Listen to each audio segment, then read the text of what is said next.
Hey, here we go. Here we go with G.A.M.M.A. It's episode number 8, and we're going to do some ranks. Hey, let me cut this out. Y'all don't want to hear me freestyle. You know, if we get to 100 subscribers, I will legit bust a freestyle. If we get to 100 subscribers, I mean, I won't write anything down beforehand. No like pre-scheming, rhyme schemes or anything like that. It's 100% off the top, you know, inspired by some of my favorite rappers like Harry Mack. Well, he's an excellent, phenomenal freestyler. I talked about him on one of my episodes on the Gamma Wave. I think it was episode 5 or 6. Definitely go check it out. And then, Ludacris, one of my favorite rappers as well. And he just did a freestyle on some show, and that was pretty hot too. Anyways, I'm not on here to talk about rapping and freestyling. I'm here to talk about something that's a little bit different. This is my second time recording this. I had some technical difficulties, and I started off the first episode just like this. And if you're watching the YouTube, my hands are up. It's like I'm Ricky Bobby. I don't know what to do with my hands. They just keep coming up. I'm going to put them back down, put them on the armrest, and be a professional podcaster. I'm just really excited because with this episode, I'm going to talk about something a little bit different. I'm going to talk about movie ranks, and I'm going to tease this a little bit. This movie's coming out soon, and I'll come back and share what that is. But like I said, this episode is going to do a movie rank, and it's not going to have the signature segments of our show, like the Daily Sensu Bean or Gamma Vision or the hockey grounding segment or even respawning like a pro. None of those segments will be in today's show because we're going to have a different type of fun. Now, all the shows I do are fun, but this one's going to be a little bit different type of fun. And that's because, like I teased it before, I want to rank all the different Spider-Man movies because we have a Spider-Man movie coming out. And yeah, we're going to get right into these ranks.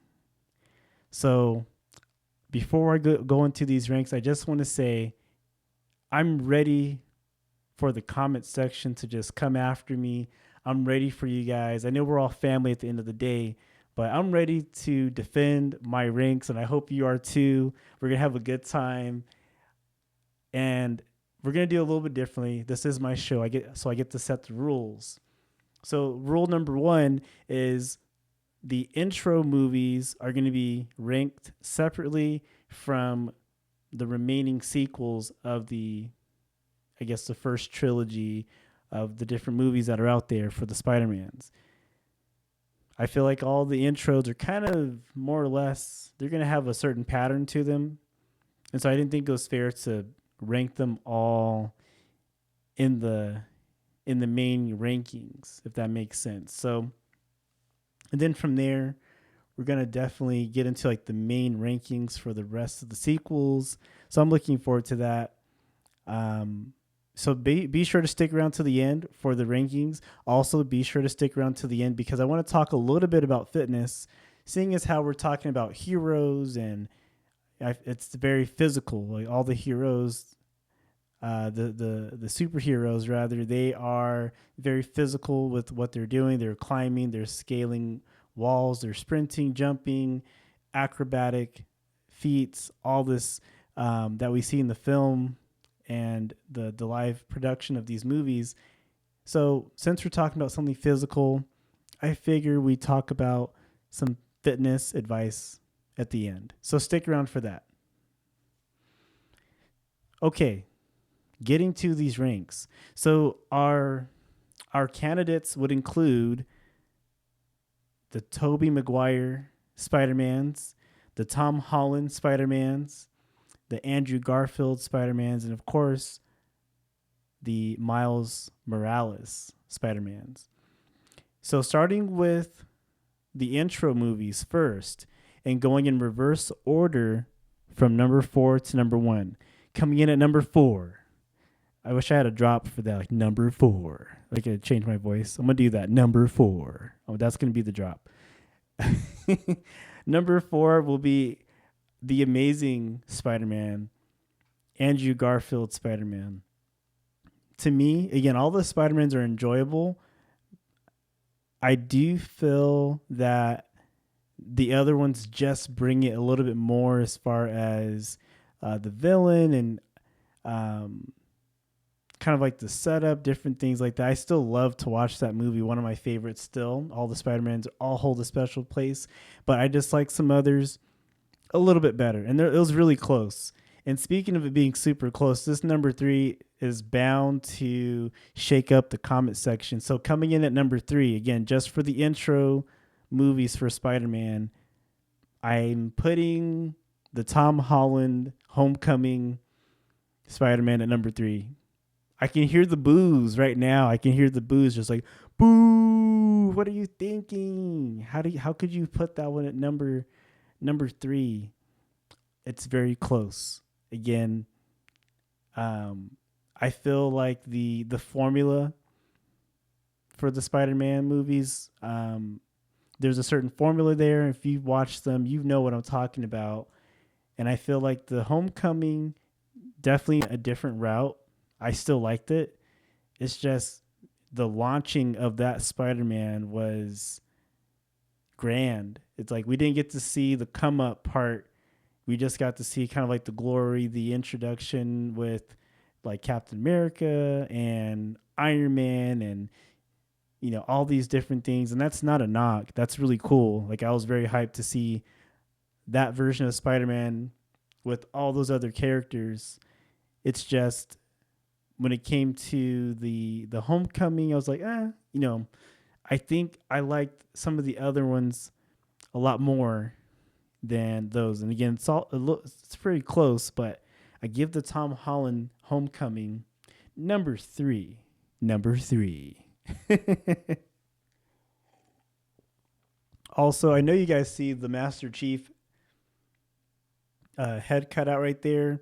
If you've played any sort of Halo, you know that the announcer guy, that's the voice he makes. And so that's like my little tribute to that right there. Okay, moving along. So there's only 2 other movies left for the intros. And for me, I'm giving number 2 to the Miles Morales Spider-Man. And to me, that's a very cool ranking. It was very unique. I feel like it had all the Spider-Man, like the formula for those intro Spider-Mans with some other twists, because again, you're talking about like the multiverse, into the Spider-Verse, I should say. And it was just so unique and so creative. For me, I could argue that this one was even number 1. I went back and forth with this one in my rankings, but since they're my rankings, I have to be able to stand 10 toes of what I'm ranking. And that's why I have Miles Morales as number 2 for the intro movies. And I have Tobey Maguire's Spider-Man as number 1. Again, I feel like it was just the blueprint. It's a classic. Maybe there's a little bit of nostalgia, but when I go back and watch all these movies, I'm like, nah, I don't think it's just nostalgia. These movies that I'm ranking, I feel like when I come back to the Tobey Maguire movie, the first one, it's a complete product. It's a complete piece of work. And yeah, I'm just like, there's so many, it's left me speechless. Obviously, I can't even describe the movie and defend my point, but just having the Green Goblin, I think the cast was something that was really memorable, because you have William Dafoe playing the Goblin. I think he does like a great job just kind of getting that grittiness into the movie. And I think that's another thing personally. Like, I think I prefer like a grittier, dark type of hero. And I feel like Spider-Man, the Tobey Maguire Spider-Man's definitely hit that on the head. Like, they are definitely darker, they're grittier. Um, but there's also their high moments. There's the character development that we're all looking for. So those are my intro rankings. So number one, I didn't do the voice drop for the first Spider-Man or the ranking in the first order there. So again, from top to bottom, we have Tobey Maguire's Spider-Man. Number two, we have Into the Spider-Verse. Into the Spider-Verse. Number three, Homecoming, Spider-Man Homecoming. And then number four, The Amazing Spider-Man. So now we're moving along to the sequels. And so the sequels is kind of like you can move them around. You can kind of judge them on equal terms because we're not just looking for like the setup of who the character Spider-Man is and what he's all about, that kind of thing. So there's 6 remaining movies out of all the different sequels. There's still a couple that are left or yet to, release, like the next Spider-Man movie. What is the one that's after No Way Home? I should know this, but also here's a little. Wish I had a whistle sound effect right here. We take a quick timeout. Lately, for movies I really want to watch, I don't even watch the trailer because they give away too much. If I know I'm going to see it, I'm going to see it. That's my hot take. I feel like lately, and this is across the board for a lot of trailers out there, they're putting too much in the trailer. I already know what's going to happen. That takes away from the movie experience because they're putting the best stuff in the trailer. Like, I'm going to watch the movie. We know this is the MCU. This is a big movie. This is the 4th installment. You have fans. You have a dedicated audience. They know this movie's going to come out. We're going to watch it. So stop putting all the good sauce, all the good stuff in the trailer. I said what I said. I've spoken. Stop doing it. So yeah, that's the one that's after No Way Home. That one hasn't came out yet as of this recording of June 28th. So that one's not going to be in this one. So boom. The other one that's not in this recording is Spider-Man, the Miles Morales, part 2 of Across the Spider-Verse, I believe. I don't know if we have a release date. I'm going to watch it, but it's not out. So, of course, that one is not included in the rankings. So, moving forward, we're going to just rank the rest of the Spider-Man movies. Coming in at number 6. Number 6, we have, and I think this one's pretty predictable. We have Spider-Man 3. We have Spider-Man 3, and that's Tobey Maguire's Spider-Man 3. I don't think we need to spend much time talking about that one. I'll still go back and watch it. Again, all the Spider-Man movies, I'll go back and watch it because it's a part of a trilogy. It's a part of a whole storyline. I'm going to watch all of them. But Spider-Man 3 wasn't there for me. Like, it didn't do much compared to some of these others on the list. And again, this one may cause some fights in the comment section between the Gamma Gang family. At the end of the day, we're still family. We got to come together in love. But I'm prepared to defend this take that Spider-Man Across the Spider-Verse, that wasn't my favorite one. It's not. It doesn't deserve a top 3 spot for me. So I put it at number 5. I can hear the boos. I can hear the internet booing right now. And guess what? Let me have it, because for me, I wanted to like the movie more, but I've only watched it. I couldn't bring myself to watch it again. And that wasn't because it wasn't great. It was just because this is unfinished. This is an unfinished product. And, this came out in 2023. It's 2026. I know the production for that movie takes a lot of effort, a lot of hands on deck for everything, but we're still waiting. And it just feels like it's unfinished. So maybe after the part 2 installment comes out, maybe my rankings change and I feel differently, but because it's not a finished product, I can't really put it above the others because of where that one was kind of left hanging. And it was a good movie, great. I thought it was great. I was good time, but again, if I'm supposed to come back and put these rankings together, I put the movies in order of rewatchability. Right now, the rewatchability of that one, because there's still a part 2 hanging, it's hard to go back and watch it at this point in time. Now, if I get maybe get closer to that release date, maybe I feel a little differently. But as of today, that's how I feel. So moving into number 4. Now, number 4, I don't think I'll get as much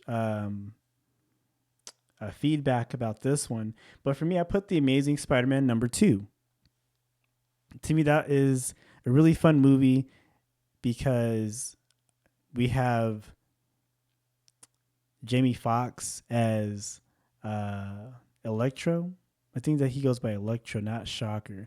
And again, I can hear the comments just coming after me right now, but let me have them. Let me have them. I deserve it. I should have researched this beforehand, but I really did like just like the overall production of that movie, the ups and downs that and the twist in that movie.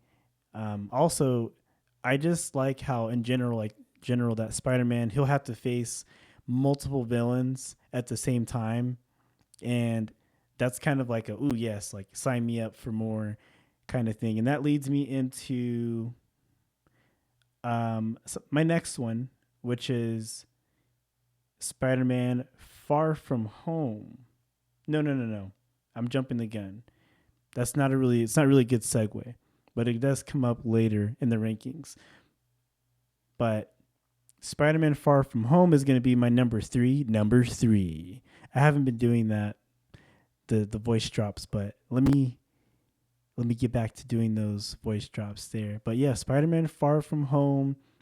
I really liked that one because of the twist they had on Mysterio, because we're using the technology. I believe that was like a really cool adaptation of something that's modern and made it totally new, totally refreshed Mysterio, because we're using like the augmented reality rendering in real time to have those illusions and just playing with perception. Really great. So I really, really loved that movie. And just like the twist, Mysterio coming in as like a friend or an ally. I thought that was a good twist too. So yeah, for me, that movie was just like full of twists and turns. It wasn't predictable, and something I definitely go back and I still rewatch just because this was great. I loved it. And okay, so there's only 2 more movies left. There's Spider-Man number 2, a part of the Tobey Maguire's series or trilogy. And then there's Spider-Man No Way Home. Now, I kind of slipped my hand a little bit about what I liked about these movies that kept me interested, kept me on the edge of my seat when that was with having multiple villains. However, Spider-Man No Way Home, that's going to come in at number 2 for me. And it was very close between Spider-Man number 2, the Tobey Maguire, and Spider-Man No Way Home. Spider-Man No Way Home, man, and those 2 were very close. I think I could go back and shift them, but because I'm defending my rankings in these comments, I have to be definitive. So the Spider-Man No Way Home, I liked it because it got us to the darker elements of Spider-Man for the Tom Holland series.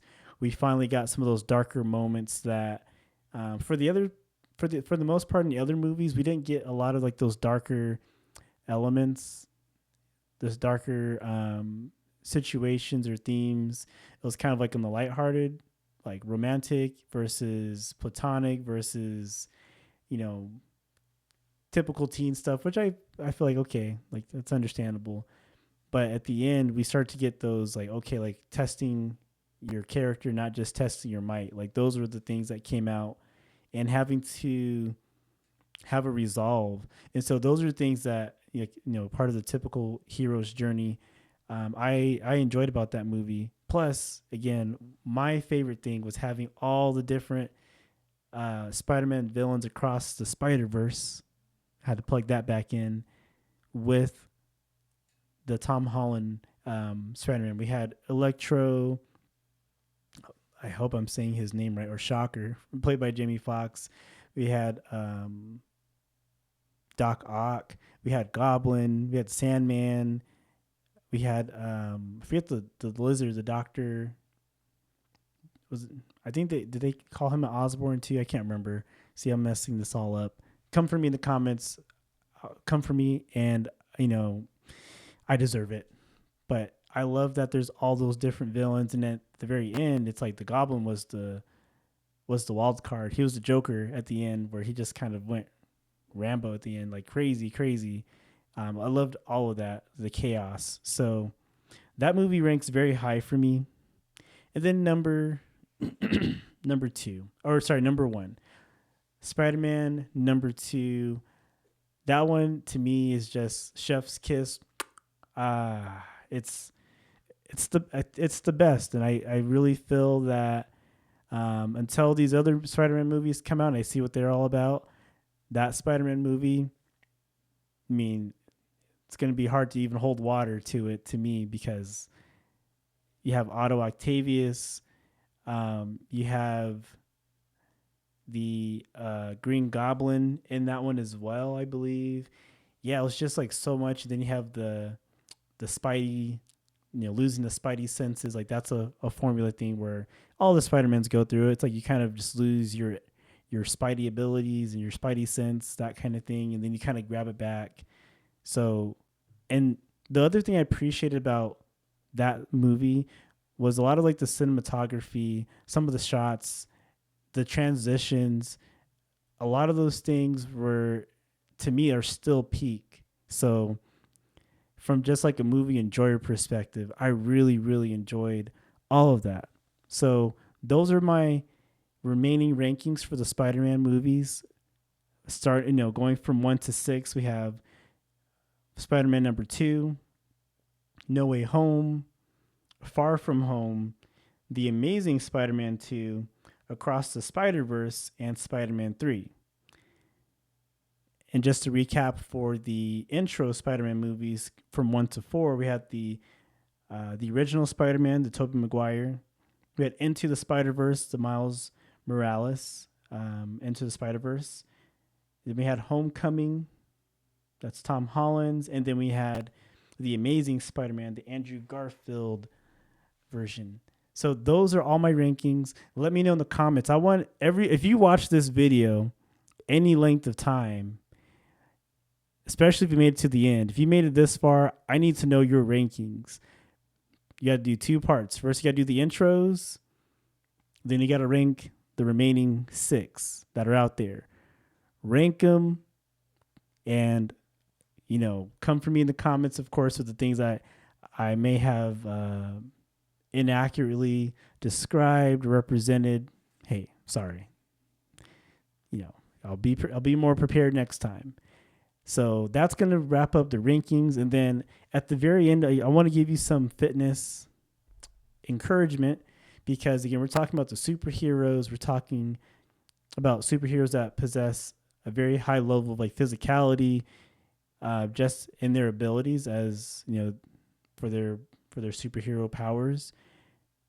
And when we're in the gym, or when we're working on our fitness, our conditioning, whatever the case may be, I want to encourage this, because I don't think this gets talked about a lot. I think a lot of times we just see our progress as linear, and that can be progress for strength. We want to get as strong as we can, as fast as we can, and we just want to go from point A to point B and just get there. Or it could be building muscle. We want to get there in a linear fashion. No ups and downs, no plateaus, just get me there from point A to point B. Or it could be weight loss. It could be that we just want to lose weight and we want it to happen, and again, in a linear fashion, and we want to get there, by yesterday, basically. The message I have for you is this. Remember this. Slow is fast, and fast is slow. I'm going to say that again. Slow is fast, and fast is slow. Whether you're building muscle, gaining strength, losing weight, whatever the case may be, doing things in a very gradual, intentional method is going to be the thing that is going to get you there faster. And here's the other thing. It's going to help you maintain and sustain those goals. Let's look at the strength and muscle building first, because sometimes you just want to see our progress go from level to level to level. It doesn't happen that way. In fact, I've seen plenty of people injure themselves because they're trying to get to a level that they're not yet ready for physically because of whatever the reason. And you can fill in the blank there. And so you can't get that far if you're always hurt because you're pushing yourself to the limit of, I just got to get to this next level no matter what. That's going to give a lot of setbacks. And again, we only have one body. So we got to take care of it and go at our body's pace of growth and recovery. I'm going to say that again. We have to go at our body's pace of growth and recovery. Same thing with weight loss as well, because your success is only defined by how well you're able to maintain your results. And there's lots of research studies to show that weight loss is only considered successful if you've been able to maintain your goal weight for X amount of time. I believe it's 7 years, and most people don't get to that 7-year mark because they've reversed their patterns that got them to that point of weight loss, and now they're starting back over in square one. What were the means you used to get to the weight loss? And did you assess those means as sustainable? Or was it just a means to that particular end that really didn't get you to learn how to maintain those results? As a dietitian, this is a topic that's very important because I want to see people, and again, if you're watching to this point in the video, in the podcast, and if you're listening this far in the podcast, my whole goal for everyone is to not only reach their goal, but to maintain their goal. That's true success in my book. And the way we can get there is the ways that don't get a lot of attention. They don't get a lot of, attraction or popularity because they're the boring methods. But let me tell you this, the boring methods work. The boring methods are what's going to really get you there. It's your bread and butter.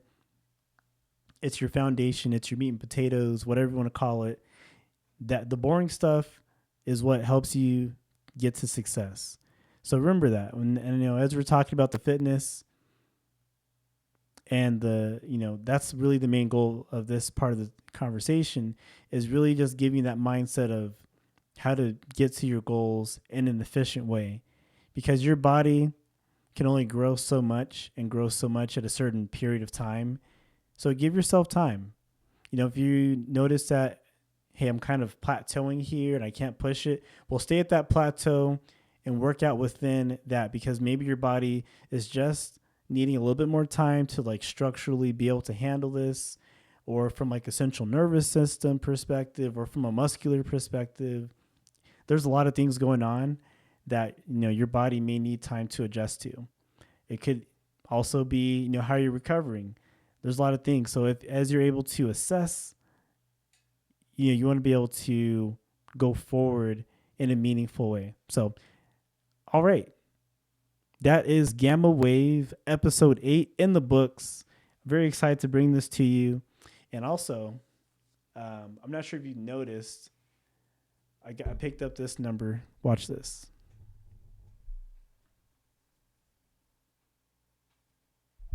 So I saw this shirt, and immediately this was a flash to the past with Twisted Metal.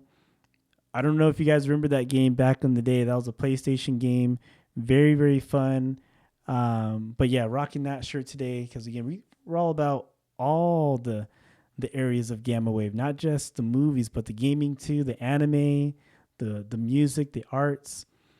You may have noticed to my right over here, off my right shoulder, have some artwork.